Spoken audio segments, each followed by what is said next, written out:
CollectAWrestlePalooza. CollectAWrestlePalooza. Hello friends, fellow wrestling card collectors, Tom here from CollectAWrestlePalooza. I'm doing another kickback video today. I'm kicking back on the couch, still on vacation at the time of this recording, and instead of setting up something formal and doing a mailbag or something like that, I decided to just pull out the camera and record my thoughts this week to get something up on YouTube and provide some wrestling card content.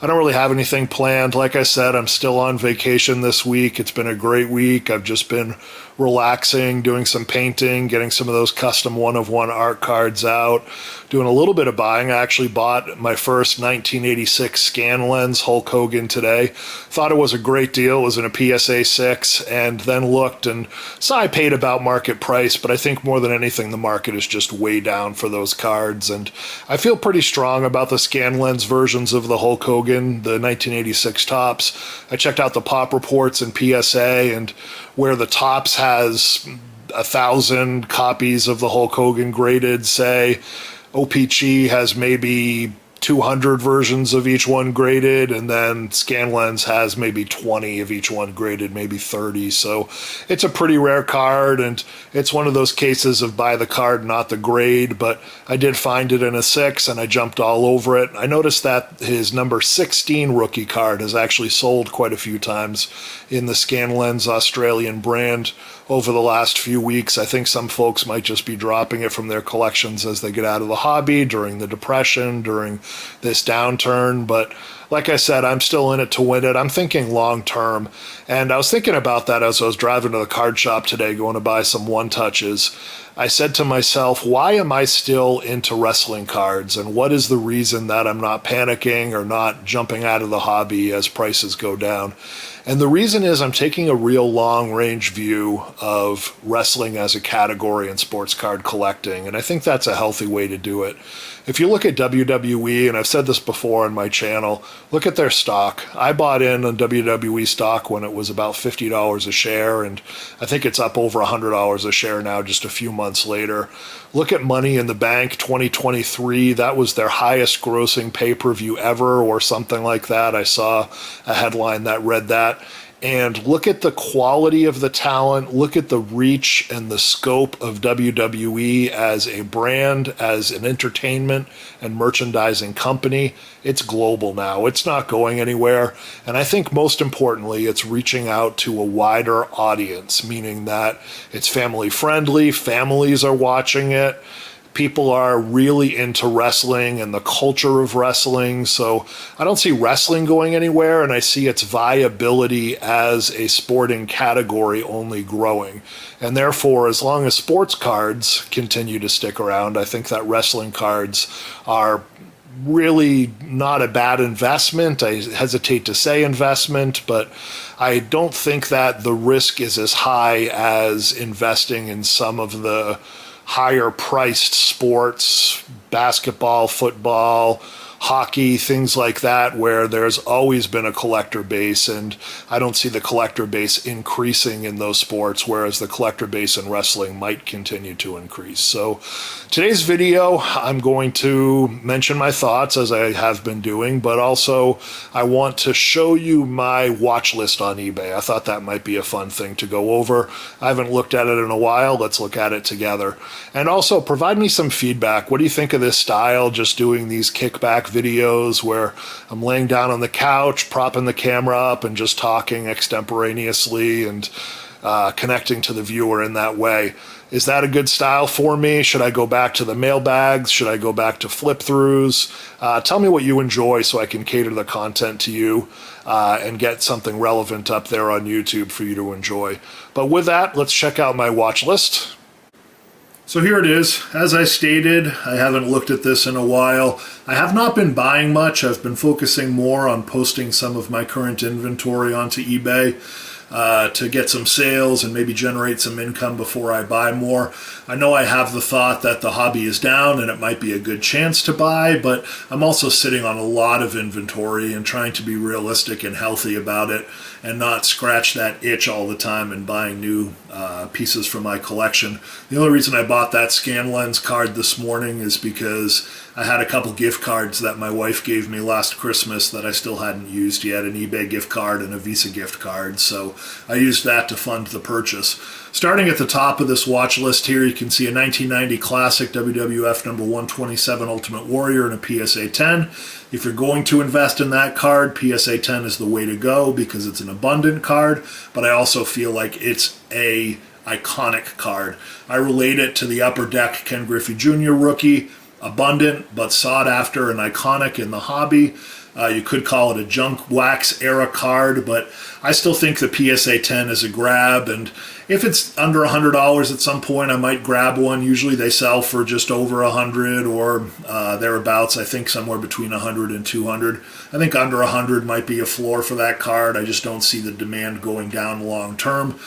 So every once in a while, if there's an auction that starts low, I'll just keep my eye on it and see where it ends up. With 1 day to go on this auction, already at $89 with 22 people watching, it'll probably shoot up and end at $140, $150, somewhere around there, maybe even higher, but I've got on my watch list nonetheless.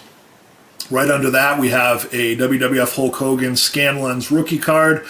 Before I decided to pull the trigger and buy the Scanlens that I purchased in a PSA 6, I did go through and look at all of the auctions and everything that was currently listed to get a vibe for where people are at with this card. This one is a raw version for $134, 6 bids right now, 4 days to go.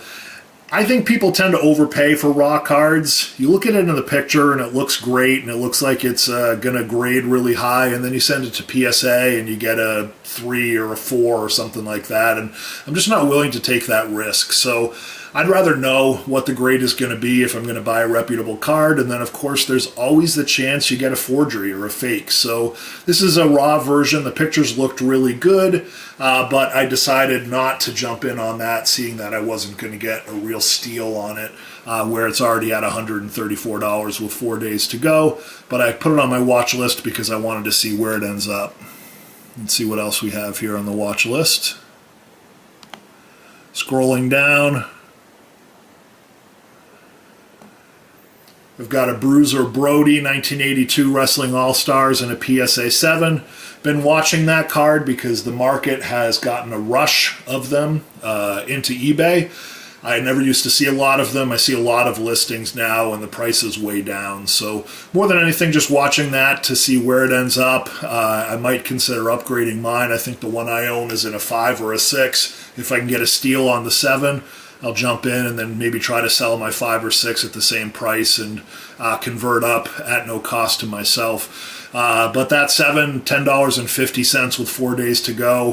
Who knows? It'll probably go up from there. But these have been selling. I mean, the PSA 7s used to command at least $200, maybe even more. You can get them now for sometimes $100, $150, maybe even less. So looking to see where that one goes. Below that, we've got a sealed WCW Bash at the Beach VHS. It says First NWO. Rewind grading is the reason that I'm watching this one.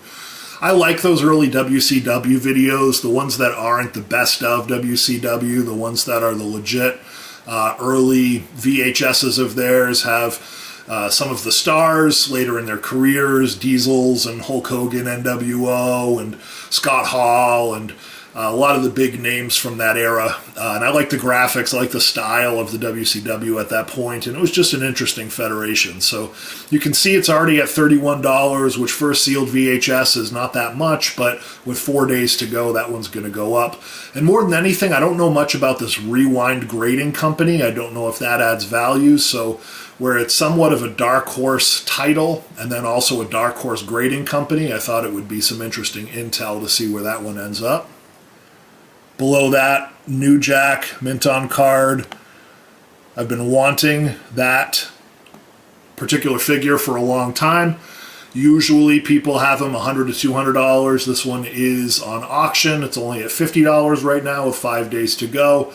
I don't know how many people are watching it, but it does have a buy it now price of $75. So obviously this seller's not looking to get a ton of money for it, and the condition looked pretty good.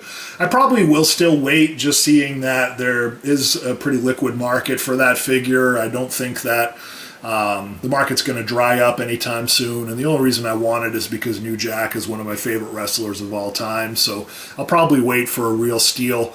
If it stayed at $50, I might consider picking it up, but if it goes above $60, $70, I'll probably wait and see if I can get a better bargain.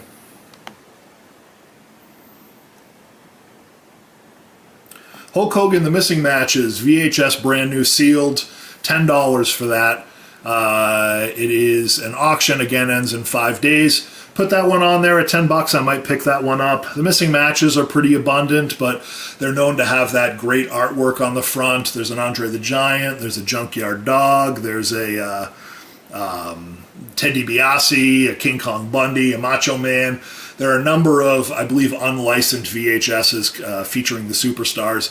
And Hulk Hogan is just a household name. Anything Hulk Hogan, licensed or unlicensed, is not going to lose a ton of value. So if it stayed at $10, I might consider picking that up. I would only buy it sealed, but this one is sealed. Below that, another Bruiser Brody. This one's in a PSA 8. Right, so in the Wrestling All-Stars, when you get into the 8s, 9s, and 10s, that's when you start getting some real cards, particularly the names. And Bruiser Brody card, I'm in love with the image on this card, in love with the card itself. If that one stays, it's $21, but there are 12 people watching. Ends on July 13th, so still another week to go, just about. I don't expect that one to stay low, but again, just keeping my eye on it to see if maybe I can buy a higher grade than the one I own. Below that, King of the Death Match, 2000 uncentered, factory sealed. FMW, if I was going to own any FMW VHS, this is the one I want. This features the Cactus Jack, Terry Funk, King of the Death Match. I don't believe it's the vintage VHS, the original one. I think it's somewhat of a reissue, or perhaps it's a collection of the death matches or something like that. Correct me if I'm wrong in the comments, but looked almost too good to be true. It's been sitting there at $30, buy it now or make an offer. I did lowball the seller at one point, and they did come back, I believe, $25, and I said to myself, maybe I'm going to pull the trigger. Again, it would just be a VHS for me. I don't really see there being a lot of long-term value, although it is that famous Terry Funk Cactus Jack match, so maybe it does. But one of those that if other people aren't buying it, I'm wondering what I'm missing. Maybe I'm overpaying for it. So $30 seems like a pretty good price, but I'm just kind of keeping my eye on it at this point and seeing how the mood strikes me in the future. And we've got a 1993 Hulk Hogan SGC WrestleMania WWF. This is WrestleMania 5, which is, I believe, the best cover art for WrestleMania VHSs, and this one replicates it. $75 seems too high for this, but I don't see them come up too often. And an SGC slab, I kind of have it on there as a bookmark so I can compare it to other offerings, because it is a card that I'd like to own sometime in the future, but only if I can get it for a really, really good price. Below that, we've got the 1986 Scan Lens. This is, again, the card that I bought, but this is the number 1. I bought the number 16. Everyone calls it as rookie on the listings. I think that's pretty funny because that's very debatable, but they have a price of $4,500 on there for buy it now or make best offer. I feel like this is one of those that this is not a liquid card. The pop count on the PSA 8 is probably 1 or 2. So I'm guessing they're just putting a price out there and then seeing what someone offers, although $4,500 might be reasonable. I don't know. I think it's at least a 4-figure card, but I would say low 4 figures just because the hobby's depressed, and I don't think anyone is really chasing big cards right now outside of a few people.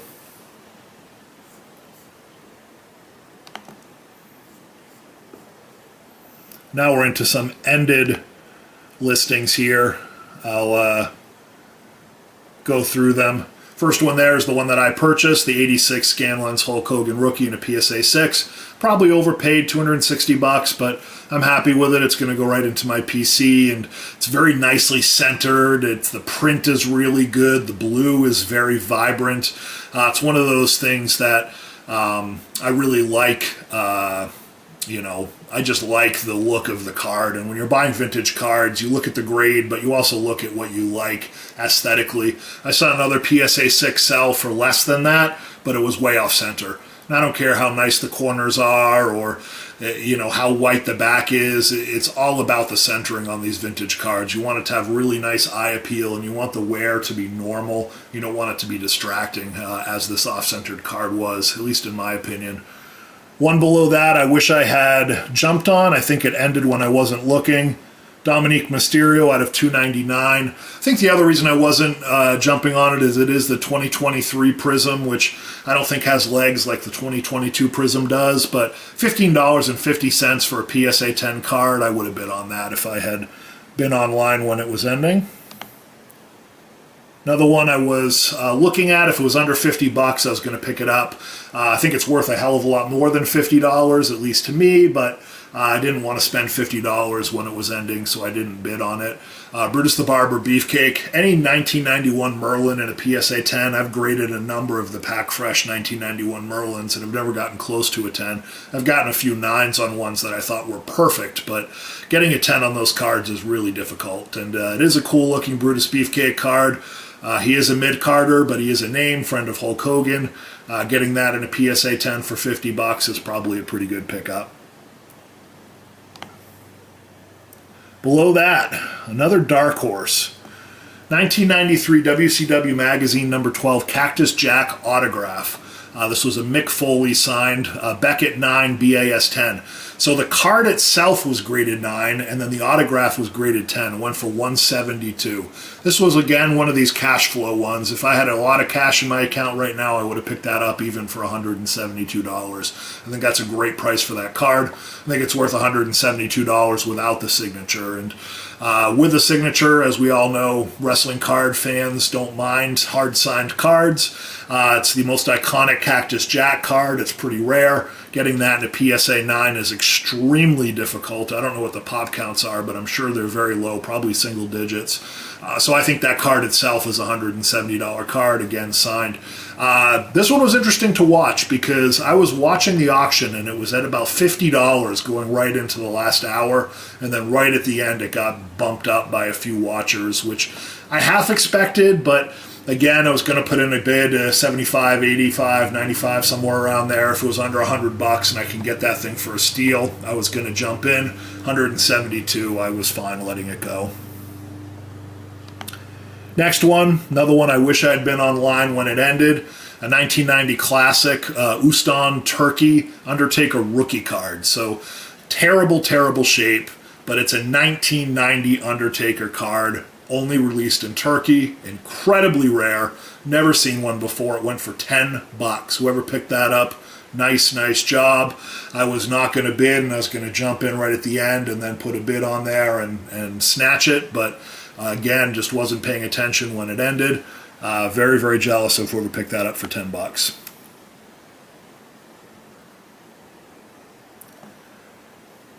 This was a relisted one. I think that's interesting for $149.99. Ultimate Warrior 1989-1990 WWF Superstar Market Scene Limited rookie card. 1989 Ultimate Warrior, of course, came out before the classics. And a really, really nice looking aesthetically card. I had that on my watch list for a while. It's still up there. No one's buying it for 150 bucks. If you want to pick up a really strong card, 150 bucks for that card is probably a pretty good buy. Hulk Hogan promos, always interested to see where those go.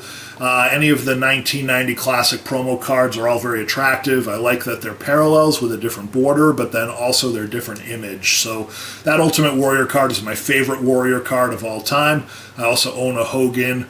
I don't have it in a PSA 8. Someone got it for 47 bucks. Probably a pretty good pickup. Those things are tough grades because the borders just can't be consistently purple. The way that the quality control was back then, it was a parallel, it was a short print. I don't think they set up the machines to really do it right. So most of those borders have fading or chipping, or they're just not in really great shape. So getting that in a PSA 8 is pretty good. It says there's no PSA 10s. I imagine there are some PSA 9s, but under $50, pretty solid pickup of Hulk Hogan ripping his shirt. Great American Bash, VHS, $8, War Games. Probably another good pickup. I don't know why I didn't bid on that. I've been wanting that tape for a while. It's just the big clamshell. It says War Games in big bright letters. I feel like that's really an iconic VHS, but just didn't bother bidding on that. SummerSlam, another iconic one for $28.01. And then Royal Rumble 1991, $29. I wonder who won that one. It could have been me, CollectAWrestlePalooza. Tried to bid on both of those because I thought that both of them were really, really good prices for two iconic VHSs. They both had the slip covers on them. It was one of those where you could tell the owner really took care of the VHS, just cut the bottom off and then slid the VHS out. I think they were both ending at the same time, and by the time I went back to the SummerSlam, it had already ended. I tried to get both of them, but I did win the one that's the more iconic one, which is the 1991 Royal Rumble artwork. So that does it. I do have a few more pages to go through here, but I think that's enough for one video. I hope you enjoyed this format and this style. Leave your comments below. Let me know what you think. Have a great week. Enjoy the hobby. CollectAWrestlePalooza. CollectAWrestlePalooza.